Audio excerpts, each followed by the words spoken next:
Big man Keyshawn Mitchell is joining Phil Martelli Jr. at VCU, where they look to carry on that great Ram tradition.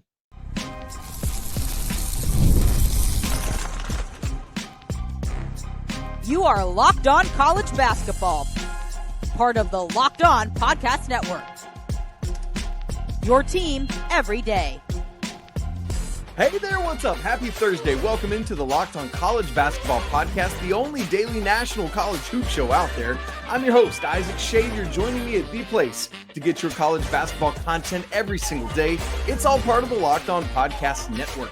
Thank you for making us your first listener watch to get your college basketball content and get your Thursday going the right way. Reminder, you can catch every single episode ad-free on Amazon Music. Special shout out to all you everydayers who are here with us and all the great members of the Locked On College Basketball Discord. Super fun interview coming up on the show today. Keyshawn Mitchell, a big man that is transferring to VCU, joins me. We have just a great conversation about his decision to transfer last year at Bryant, looking ahead to VCU, where he goes with his coach, Phil Martelli Jr. Great conversation. We'll introduce you to Keyshawn. Let's do it right now. It's great today on Locked On College Basketball to be joined by Keyshawn Mitchell, a 6'11". Dude, you're like a legitimate foot taller than me. 215-pound forward, a hometown of Brooklyn, New York, transferring this year from Bryant down to VCU to Richmond. Man, after 2 years there up at Bryant, he'll be headed to the A-10 for his junior year. And Keyshawn, man, it's great to have you on. And that's where I want to start, is just talking with you about, obviously, Ryan Odom leaves VCU to go to Charlottesville and Virginia. Phil Martelli, your coach at Bryant, ends up heading to VCU. And so that's actually where I want to start, is what led you in the first place to commit to Coach Martelli and to Bryant? I think like being at Bryant with Coach Martelli, like for the past 2 years, like we built a bond and a great connection, like as coaches and players. And like I just seen like he was real, like he's a real genuine guy, a great coach. And I feel like he's just keeping like my best interest for me. And yeah. What was the connection you guys created, like when you were still in high school, or maybe in your, because you had a prep year, right, after high school? Yeah. So when did you guys initially connect, and what made you really want to follow him and be at Bryant? So actually, I wasn't recruited by Coach Martelli coming into Bryant. We had a previous coach named Jared Grasso, and some unfortunate things had happened, so that led him to leaving or whatever. So then Coach Martelli took the job, and like from day one, like just him keeping me there, like not getting rid of me. Like some coaches like get rid of like the previous coach's players, like Yeah. him like pulling me to the side, talking to me, like telling me like how much he believed in me and stuff. Like that really showed me something. Yeah, I mean, because that's got to do something like for your confidence as both a person and a player, right? Like what did that do for you? It definitely like building my confidence. And I'm not gonna lie, like before that, I thought I was gonna be going. Like before we had that talk, I thought I was gonna be going. But then like just talking to him and like him like really explaining to me what he sees in me, it like boosted my confidence. What like had you already started thinking like, oh gosh, they're gonna get rid of me, I'm gonna have to go somewhere? Like, had you started thinking about other schools even already? I wasn't at that point yet. Like he kind of made it known early. Like once he seen like I was like my energy was a little off. Like he made it known like I'm staying here. Cool. So Keyshawn, back on March 26th, Coach VCU names Coach Martelli as their next head coach. At that point, did you have, prior to that, had you any thoughts of transferring? Were you planning to stay at Bryant? But then with that news, was it a no-brainer to leave and follow him to VCU? Or take us through your thought process with all of that. Like after the great season that we had, like I kind of had like an idea that he was probably gonna get offered another job. So like I was just rocking with him like through whatever, like wherever he was going, that was my plan to go. Man, that's good. And so if I remember correctly, it's just only you and Barry Evans that have come to VCU along with Coach Martelli. Is that right? Yeah. And so Coach goes to VCU, and then if I remember the timeline correctly, Barry committed first, and then you committed after that. So was that something you and Barry talked about, those timelines? How did all that come together? Man, we definitely had like talks like after all that happened, and like during like while it was happening, and we just knew like that was the plan. That was the best plan for us. Man, that's great. Rocking together, keeping it going all the time. I love that. So here's what's interesting to me, Keyshawn, about you guys following Coach Martelli down to Richmond there is I feel like a lot of times, especially in this transfer portal era that we're in, you have players that leave to go to a new program. The transfer, it happens all the time, but usually it's like you going to learn about a new coach and how to fit into a new coach's system and that kind of thing in the new place. And while some of that's true, right? Like you're still learning VCU, you're learning the players that were already there. There's a level at which I'm sure you and Barry are trying to help the other guys learn about Coach Martelli and what it's like to play for him. So, what kind of role have you guys played in that side of things? Like we'll pull guys to the side and like really like explain to them like how Coach Martelli like really operates and how he thinks and things like that.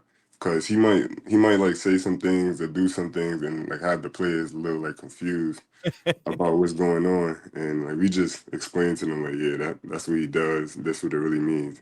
Type of thing. Man, that's good.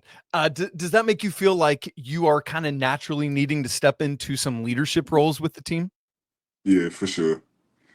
And that's a great, yeah. Yeah, that's awesome. Yeah, that's great experience for you. So, look, anytime we get to have these conversations with student athletes on the show, for us, it's very much about not just the basketball, but like who is Keyshawn Mitchell, the person? So, I want to ask you some questions about Keyshawn. So, what is a Brooklyn man gonna bring to the state of Virginia? I'm gonna bring the swagger, the energy for sure. That's good, man. Those Brooklyn guys, we got the swagger.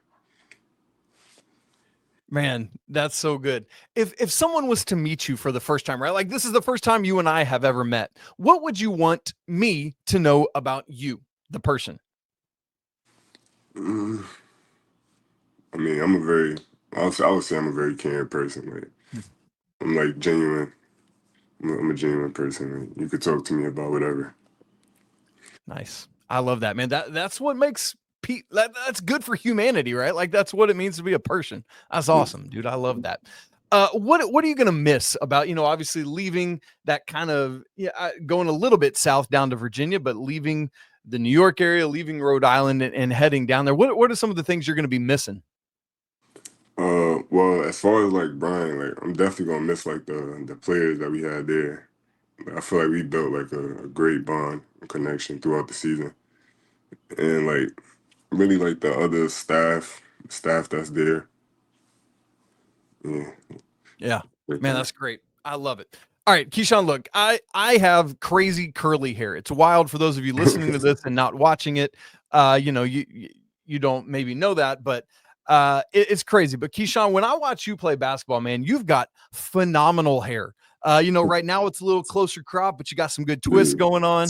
But dude, like I get asked about hair maintenance all the time. So I need to know from you, what do you do to maintain that awesome salad on top of your head? I got you right now. I'm gonna show you the magic spray. Where is that? I might need to get some of it. Let's go. What is it? Oh, there's a couple. Some oil sheen. I'm trying to find it right now. This is epic podcasting. We are going through Keyshawn Mitchell's hair care routine right now on Locked On College Basketball. You don't get this anywhere else. Right here. This is the magic spray right here. Olive oil. Man, that's great. I might need to go pick some of that up. Gonna have you spray that before a game or something. Have you looking fresh. Dude, and it is like you're always on point, and now we know why. It's because you're getting taken care of with that bottle, man. That's next level. So, Keyshawn, here's my next question for you. I am 41 years old, and never in my life has my voice been as deep as yours. How old are you? 21. You are literally 2 decades younger than me, and your voice is about 18 octaves lower than mine. How do you make this happen? I mean, it just happens. I don't know. I don't really make that happen. Have you ever sung or anything? Like, I feel like you'd be a good bass in like a barbershop quartet or something. It's crazy. When I was younger, I definitely tried singing, but it didn't really work out. Basketball was the journey. Basketball was the move for you. I love that. Man, it's fun to get to know Keyshawn a little bit and hear some of the journey from Bryant to VCU. We want to keep having conversations with him. And next, where we want to go is looking at Keyshawn's game, looking back at last season and some of the things that really made it click. And what was that first taste of the NCAA tournament like? All of that coming up in just a second. Right after I tell you about FanDuel. Summer sports are in full swing, and whether you're all about baseball under the lights, golf on the green, or high-stakes soccer action, FanDuel is the best way to make sure every game is even more exciting. You're already following all the action anyway, so why not make it all the more thrilling? With FanDuel, you can get in on the game while your friends are off catching a sunburn at the beach. You can use FanDuel to track your favorite matchup, and the app keeps it fresh every day with brand new promotions and fun ways to bet. It's easy to use, it's fast to pay out, and makes even regular season games feel like appointment viewing. So whether you're placing a same-game parlay or letting a bet ride into the ninth inning, FanDuel makes it always feel like you're part of the action.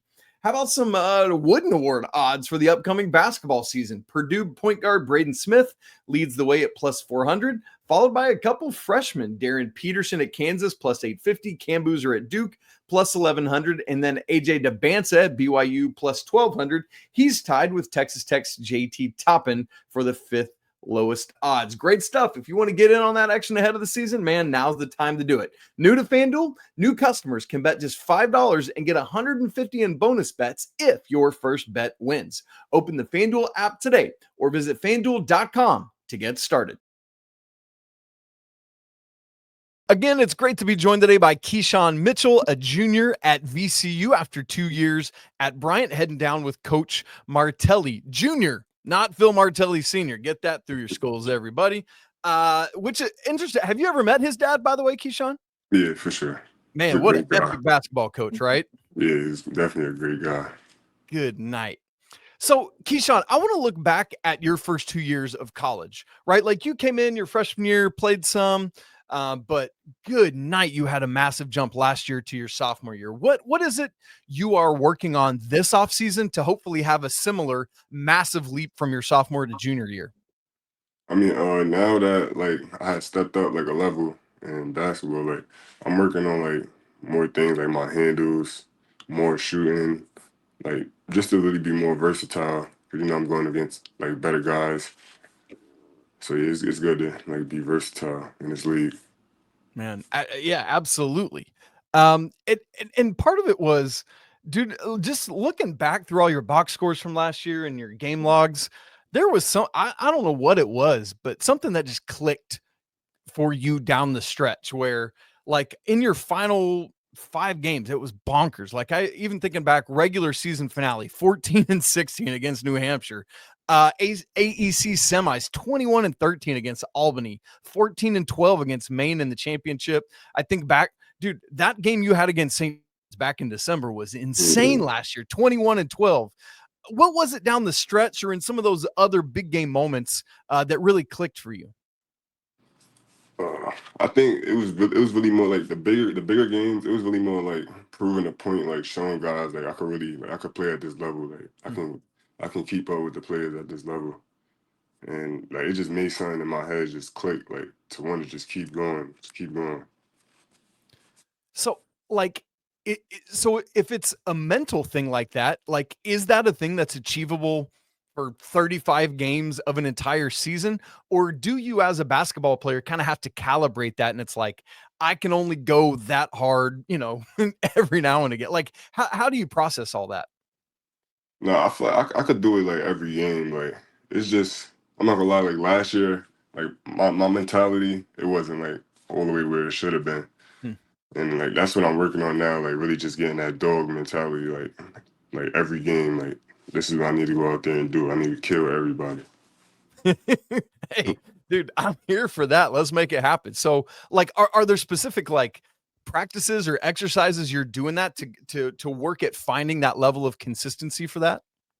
Yeah, it's definitely the workouts and like the talks with the coaches. Like we have like consistent talks like with our coaches here. Like they'll pull us in daily and just like give us like an update, like what we could be doing better, what we should be doing, and like what's also working and things like that. Man, it was Without a doubt, a special season last year for you guys. I mean, just I'm looking back at the schedule right now. I mean, it was just an absolutely crazy. I know it was weird. Like in non-con, you guys went 6-9, and then just AEC play starts, and y'all reel off 8 in a row. Finish AEC play 14-2. What happened when you got to that moment of entering conference play? Did you guys find something, or was that more about just like, dude, our non-con was just crazy tough, but that set us up for conference play? Yeah, that was the plan. Like we had that talk after the non-conference season, and like Coach Martelli really like he explained to us like we set up this hard non-conference like schedule to get you prepared for the conference. And also, I think like we had a lot of seniors and like graduates on our team last year, so that really like pushed everybody to really want to win this championship for them. Man. And y'all did, right? Like all the way through the AEC tournament, beating Maine in the championship by 20. I mean, that's nice, right? Because it's like, okay, we're not having to rely on a buzzer beater here to make this thing. But dude, what was it like, Keyshawn, to get that first taste of the NCAA tournament like that? How special was that? It was a great feeling, great experience. Like since I was a kid, like just watching it come on TV, like it was always exciting to watch, and just to be able to actually play in front of all those people at the Cavaliers arena, like it was a great experience. Mhm. Probably my best basketball memory. Really? Yeah. Man, that's super cool. Going up against Michigan State and Tom Izzo, one of the, great all-time coaches. What yeah, take me through selection Sunday, because it's like there's this interesting thing with automatic qualifying teams like you guys where it's like you already know you're in, but there's Yeah, still just this something about watching the selection show and hearing your name called and going bonkers. Like, what was that experience like? yeah, like we had like a big get together, like a big dinner. We was just watching on the big screen, just hearing our name being called. Like it just made everyone happy. It was a great thing. Man, and I would imagine now that you've had a taste of that, you're like, hey, how do we get some more of that? Let's move to the A10 and make stuff happen here at VCU. So, like, even making that mental shift, knowing that you have that experience that you and Barry both have, how do you now take that and use it moving forward?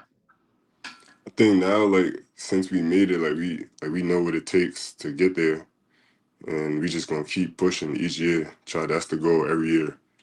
Try to make it to the tournament and try to make a run in it if you could.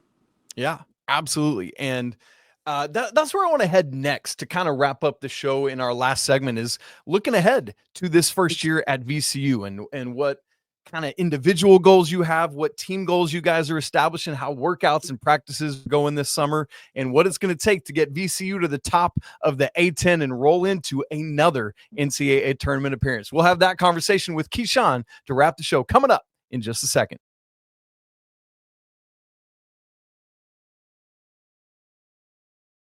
All right, we're going to wrap our show today with Keyshawn Mitchell, looking ahead to the 25-26 season. VCU moving in to the A10. Keyshawn is, along with his coach and teammate from Bryant as well. And so what I first want to ask you about, Keyshawn, is just kind of big picture, some goals for this year. I would imagine that you individually have set some. I would imagine that you as a team have started to think about that some as well. Let's start at the team level.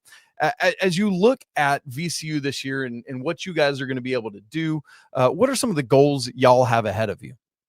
Like we had this talk like as a team. Like our main goal this year is to win. Like that's what VCU has been known for, like just winning. So we just trying to keep that legacy going and just keep going, make it to the tournament, hopefully make a run.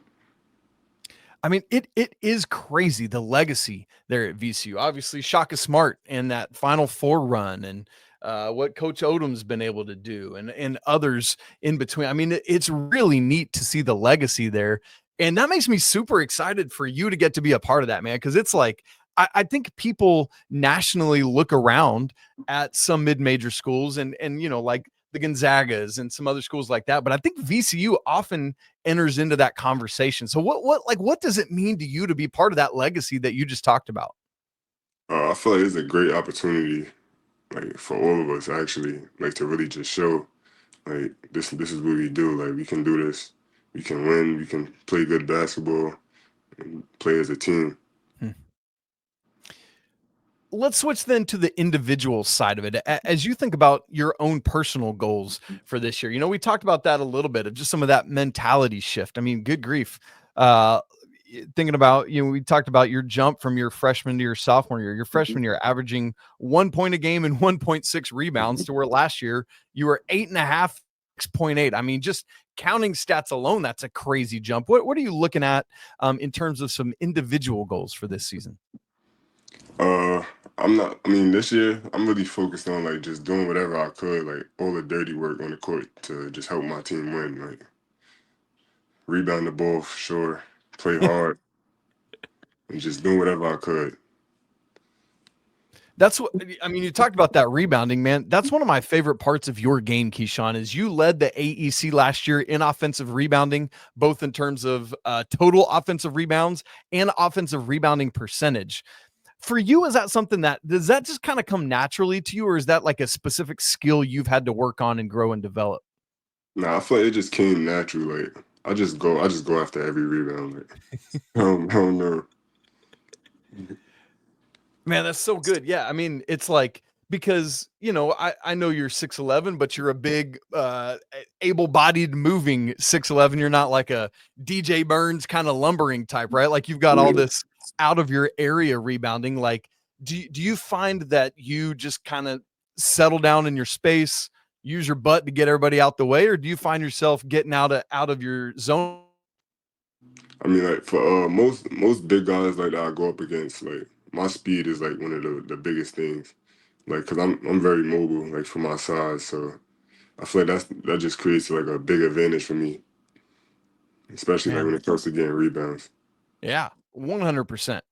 And along with that speed, one of the things that helps offset that with your game is the fact that last year you started getting some threes up, literally no attempts your freshman year. And then last year you shot, I think it was about 31.7, if I remember correctly, from outside. And like, it's so funny. I often think about big men like yourself. Like you might be too young, but do you remember Randy Johnson, the pitcher? He like killed a bird with a pitch one time. Oh yeah. Right. Like one of the things that was always so interesting to me about him is I think he's 6'11" himself. And it's like all of the gangly mechanics it takes to pitch. And I think about that with big guys and shooting threes. So like, what is it for you that you're working on to find those mechanics and keep it repeatable so that you're getting that same thing shot after shot after shot so that you can make that even more of a weapon in your tool belt? I feel like every day I just been getting up like daily reps with my coaches and just staying in the gym and just getting shots up. Man, that's great. Yeah, I mean, because it's like if you can continue to balance that with your athleticism and those handles you were talking about earlier, like good. Keyshawn Mitchell could take the A10 by storm this year. Part of that, though, is, I know you as a team have to start working at looking at things. Who are some guys aside from yourself that we need to be aware of as you think about the front court players around you? Who should we be on the lookout for? I'll say definitely Barry Evans, for sure. We got JJ and Tracy, a great player for sure. Lazar, he's the other big man. Christian Furman, we got Brandon Jennings, Jordan Tillery, Ahmad Noel. We got a couple other guys too. We got weapons for sure. Yeah, man. It's so interesting to see all the names that come in and look to be part of this. Ahmad Noel, obviously at UConn last year. I know they didn't have the year that they had the 2 previous years, but is there anything that he's been able to bring over of like some of their culture and what they do at UConn under Coach Hurley, just with that winning mentality?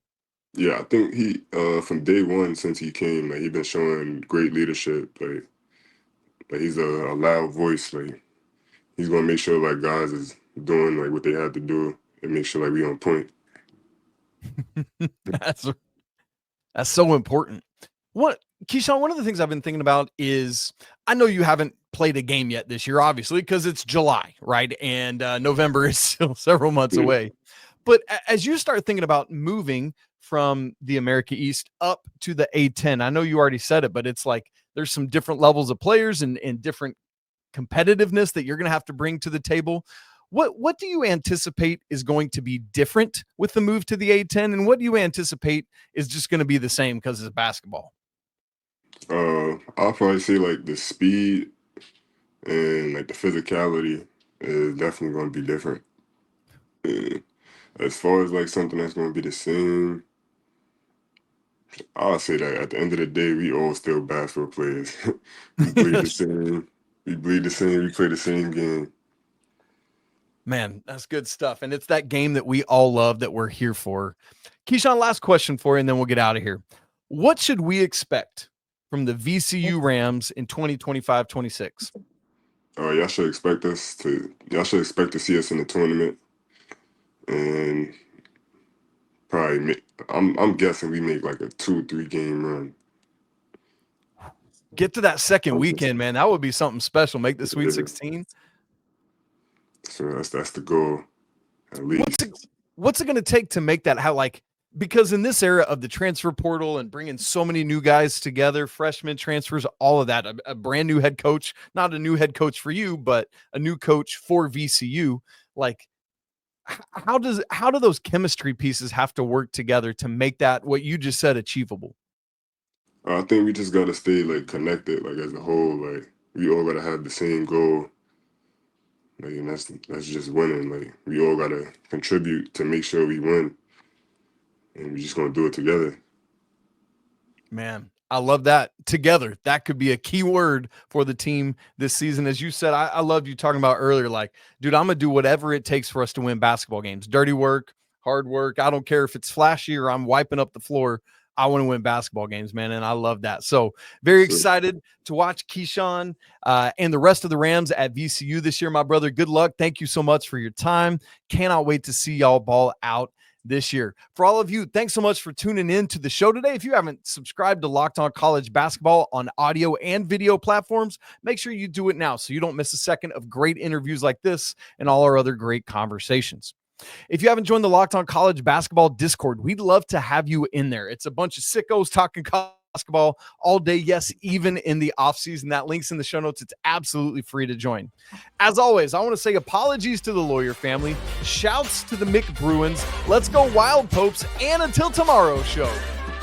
Peace. Peace.